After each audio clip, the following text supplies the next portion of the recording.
Bonjour à tous et bienvenue dans cette nouvelle vidéo. Aujourd'hui, je vais vous parler du mensonge prémédité. Je vous ai déjà fait une vidéo qui vous parle du mensonge réflexe, ce mensonge qu'on ne maîtrise pas et qui sort de notre bouche alors qu'on n'a pas prévu de le dire. Là, je vais vous parler de l'autre type de mensonge qui est le mensonge prémédité, le mensonge que justement on a prévu de dire. Le mensonge prémédité, c'est un mensonge pour lequel on s'est préparé, c'est un mensonge qu'on a réfléchi, qu'on a vraiment mentalisé, intellectualisé pour le rendre peut-être crédible, facile à dire et qui nous permet de nous rassurer en fait avant d'arriver dans une situation où on imagine ou alors où on sait qu'on va être mal à l'aise. Voilà, c'est souvent qu'il y a, voilà, on a une situation à venir, quelque chose qui arrive, on sait qu'on va mentir, on sait qu'on va être mal à l'aise, on sait qu'on va pas pouvoir gérer la vérité à ce moment-là, donc on s'y prépare et cette préparation et le mensonge qui sera dit à ce moment-là, ça a fait de tout ça le mensonge prémédité. Alors, je vais vous proposer aujourd'hui dans cette vidéo 3 étapes en fait. Ma vidéo se compose en 3 parties. C'est à la fois une vidéo qui vous donne des petites pistes, hein, puis c'est presque un exercice, c'est pas vraiment un exercice de coaching, mais je vous amène dans une réflexion et je vous pose des questions pour vous préparer, pour vous permettre peut-être de stopper ça. Le but de cette vidéo, c'est de vous permettre d'arrêter de mentir sur ce type de mensonge. Donc la première étape, c'est de vous poser la question: pourquoi est-ce que je sais que je vais mentir à ce moment-là? Qu'est-ce qui fait que je sais que je vais mentir? Par exemple, j'ai un événement dans 3 jours, je sais que je vais pas pouvoir être authentique. Pourquoi est-ce que je sais que je vais pas y arriver là en fait? Pourquoi est-ce que j'y pense? Pourquoi est-ce que je me prépare à mentir? Ça peut être parce qu'on a quelque chose à protéger, peut-être parce qu'on a l'habitude et qu'on a une espèce de mal-être à se livrer et on sait que dans la situation qui va se présenter dans quelques jours, on va devoir parler de soi et on sait très bien qu'on ne sait pas le faire et qu'on n'arrive pas à le faire et du coup on ment et qu'on donne une image de nous qui est différente. Ça peut être aussi parce qu'on sait que quelqu'un va nous poser des questions et on sait qu'on n'a pas envie d'y répondre et qu'on ne sait pas y répondre comme il faut. Ça peut être par exemple comme un entretien d'embauche ou un rencard où on va boire un verre avec une amie qu'on n'a pas vue depuis longtemps et on sait que cette personne va nous poser des questions par exemple sur notre ex ou sur notre job et on n'a pas du tout envie d'en parler. Mais du coup on sait que si la personne nous pose la question, on va mentir quelque chose et ça on va le préparer à l'avance. C'est souvent lié à quelque chose qu'on n'assume pas. Donc là, dans cette première étape, je vous propose de réfléchir à ça, de vous poser la question: pourquoi est-ce que je vais mentir? Qu'est-ce qui est là en fait? Est-ce que j'ai quelque chose à cacher, comme une cachotterie vraiment? Est-ce que je sais que je vais parler de moi et je vais pas assumer? Est-ce que je sais qu'on va me poser des questions et j'ai pas envie d'en parler, ou j'assume pas du tout ce qu'il y a dans ma vie et du coup je ne vais pas répondre la vérité? Voilà, posez-vous cette question: pourquoi est-ce que je prévois de mentir? Si vous avez envie, les questions que je vous pose, vous pouvez bien sûr les noter, les écrire et y répondre à l'écrit.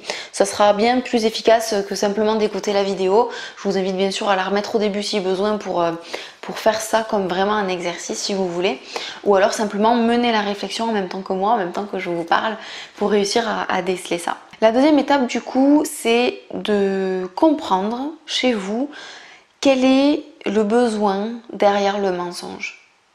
Qu'on soit clair, quand on ment, c'est comme quand on utilise, je donne toujours cet exemple, mais parce que pour moi c'est le plus vrai, c'est comme quand on utilise voilà, un bouclier de protection et on utilise le mensonge pour se protéger comme un bouclier. Et du coup, quand je vous demande de comprendre quel est le besoin, là je vous donne un exemple de besoin de protection, mais des fois c'est un besoin pour être libre, c'est un besoin pour pouvoir faire ce qu'on veut sans être contraint par l'autre ou par le jugement de l'autre.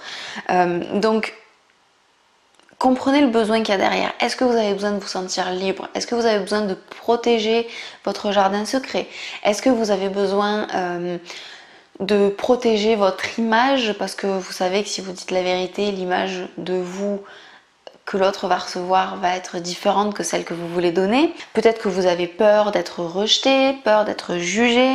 Vous avez peut-être peur aussi de paraître inintéressant. Ça, c'est quelque chose que moi j'ai ressenti. C'est pour ça que je l'ai noté là pour cette vidéo. Peut-être que vous avez peur dans une situation où il va y avoir du monde, où tout le monde va parler, de vous sentir inintéressant, de n'avoir rien à dire, de vous sentir invisible, seul, vide, nul.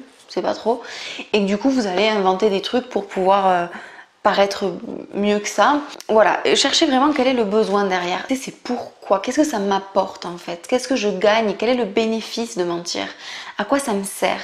Et peut-être que si vous êtes dans un processus d'arrêt du mensonge et que vous avez du mal à comprendre et que vous vous dites mais pourtant je sais que ça sert à rien, ça m'apporte rien, ok, bien sûr que les conséquences sont bien plus négatives que positives, mais dans un premier temps quand on ment c'est parce qu'on utilise ça parce qu'on sait que ça a un bénéfice quelque part, même s'il est de court terme, même si c'est qu'une illusion. Quel est ce bénéfice d'après vous? Quel est le besoin? De quoi vous avez besoin? Est-ce que vous avez besoin de vous sentir aimé? Est-ce que vous avez besoin de vous sentir considéré? Est-ce que vous avez besoin qu'on vous comprenne? Est-ce que vous avez juste besoin de parler, d'exister et que le mensonge vous permet d'avoir des trucs à dire? Est-ce que vous avez besoin de protéger un secret? Quelque chose qui est important de garder secret pour l'instant.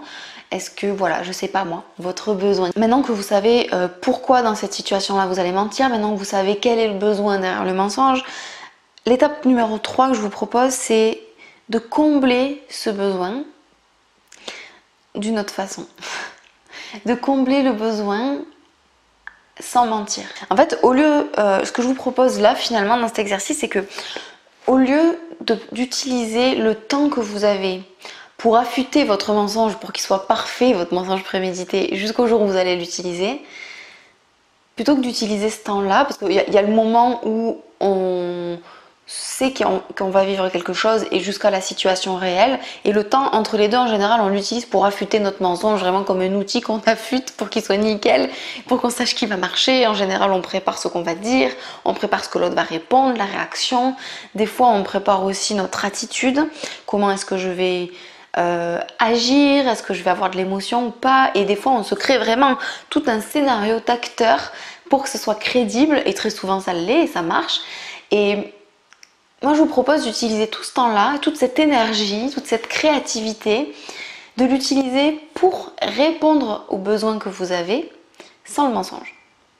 C'est vraiment comme si vous aviez préparé votre bouclier là, ben, vous vous disiez ok, en fait c'est pas le bon outil, je vais le poser celui-là, et puis je vais en façonner un autre pour avoir quelque chose de plus efficace. Au lieu de prendre ce temps pour le mensonge, prenez-le pour la vérité. Et c'est tout autant compliqué en fait, parce que c'est pas facile d'inventer un mensonge qui tient la route, qui est crédible, dans lequel vous allez y croire, dans lequel vous allez avoir des attitudes, des émotions, des mimiques au-delà des paroles, et dire la vérité, ça prend autant de temps, donc c'est un choix en fait. Prenez le temps de préparer votre communication authentique. Prenez le temps de préparer la vérité. Alors, peut-être que la vérité c'est trop dur à envisager, mais alors prenez ça, c'est pas comme, voilà, il y a un mensonge, préparez la vérité. C'est vraiment, il y a un mensonge, il y a une situation, il y a un besoin. Peut-être que votre besoin, voilà, on va prendre un exemple, c'est de vous sentir exister, parce que sinon vous avez l'impression d'être effacé dans un groupe, par exemple. Ok, votre besoin c'est de vous sentir exister. Comment est-ce que vous pouvez exister sans mentir? Comment est-ce que vous pouvez être intéressant et toucher les gens qu'il y a autour de vous? Parce que voilà, quand on ment, on a les regards tournés sur nous, on a cette espèce d'impression d'importance, d'exister. Comment est-ce que vous pouvez exister aux yeux des autres? Comment est-ce que vous pouvez vous sentir exister au sein du groupe sans utiliser le mensonge? Et imaginez ce que vous allez dire à la place de votre mensonge prémédité. En fait, c'est comme si vous écoutez cette vidéo, hein, c'est peut-être que vous découvrez la chaîne, et à ce compte-là, bienvenue. Mais peut-être que vous écoutez aussi cette vidéo parce que vous l'avez déjà entendue avant et que vous savez qu'à un moment donné, vous allez mentir. Vous savez que vous avez un mensonge qui est prévu dans votre tête. C'est comme si vraiment il y avait une situation à venir. Vous avez l'option 1, mentir, qui en fait a des conséquences graves et donc c'est pas une bonne idée. Et là moi je vous propose de créer l'option 2. En vrai vous aurez toujours la possibilité d'utiliser celle qui vous paraît la plus adaptée et la plus efficace et qui va vraiment le plus vous rassurer. Mais je vous propose quand même la deuxième option qui est de préparer votre communication authentique et vous choisirez. Mais prenez le temps de préparer cette option 2 aussi. Et du coup, que pouvez-vous dire à l'autre ou aux autres ce jour-là qui va combler votre besoin de reconnaissance, si on garde cet exemple, sans rien inventer de faux. Qu'est-ce que vous pouvez dire?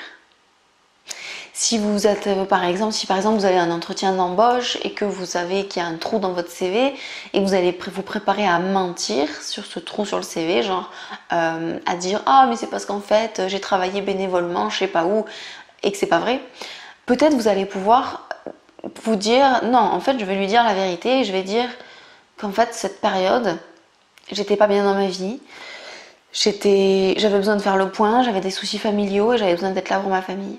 Voilà, ça peut être ça en fait, ça peut être la vérité et ça peut tout autant combler le vide.